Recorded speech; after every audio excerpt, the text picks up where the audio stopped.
Hey guys, this is Playbook. Today we will start with higher order differentiation. Let's get started. Let's consider a function x where y is a function of x and we can differentiate it with respect to x. What we will get, dy by dx equal to y1. Here we are representing y1 as the first order differentiation for the function y. If we differentiate it again, differentiating with respect to x again, we will get d2y by dx square, which we can represent as y2. If we differentiate it again with respect to x, we will get d3y by dx cube equal to y3. So according to this, if we do the nth differentiation, then if we go on and differentiating with respect to x, we can dny by dx to the power n, we can write as yn. Now let's solve some examples. Like if we write y equal to x to the power n, where n is a positive number,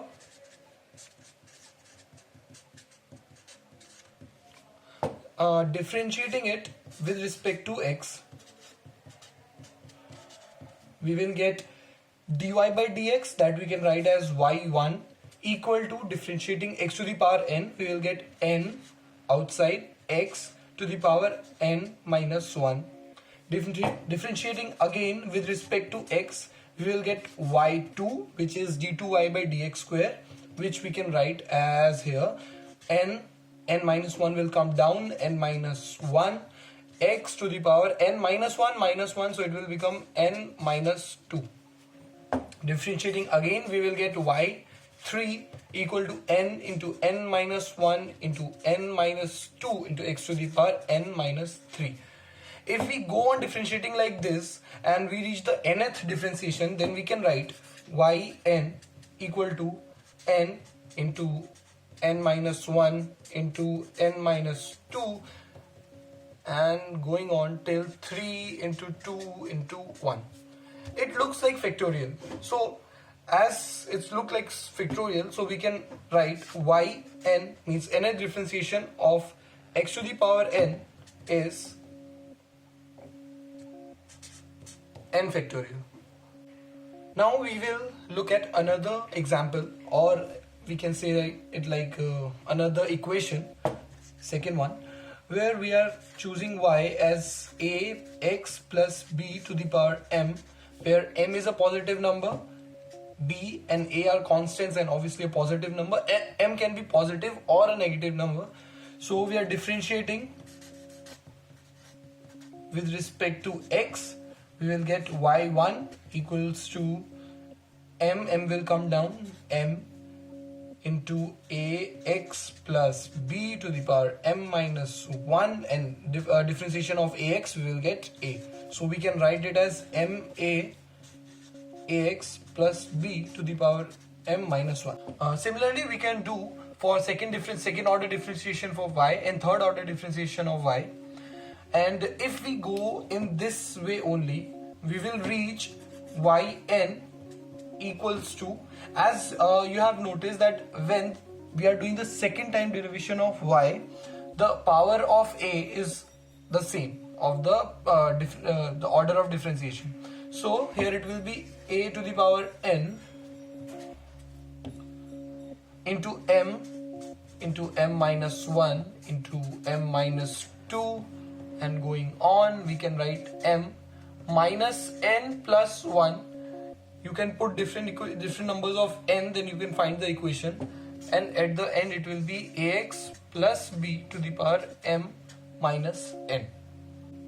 Now if m is greater than n,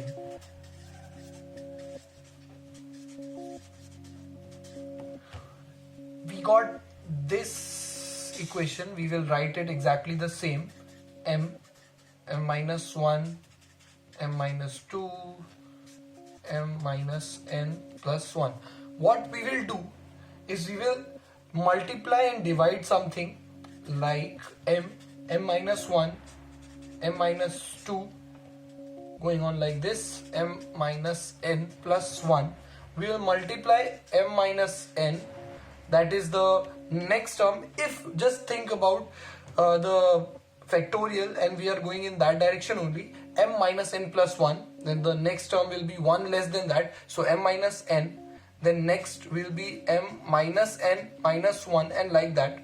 And we are dividing it by the same m minus n, m minus n minus 1, and going on like 3 into 2 into 1. So we can write the numerator as m factorial and we can write the denominator as m minus n factorial. Now we reached a conclusion that where we were taking y equal to ax plus b to the power m, where if m is greater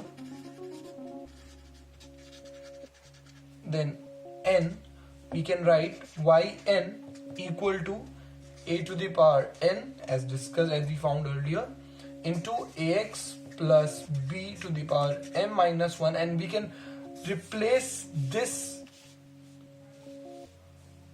part with this one, so we can write into m factorial upon m minus n factorial. Now if m is less than n, then y of n will become 0, because if m is less than n, then ultimately it will lead to a constant in the nth differentiation, and the differentiation of a constant will lead to 0. In the third case, if m is equal to n, we can write y equal to n factorial a to the power n. That's all for today. See you in the next one.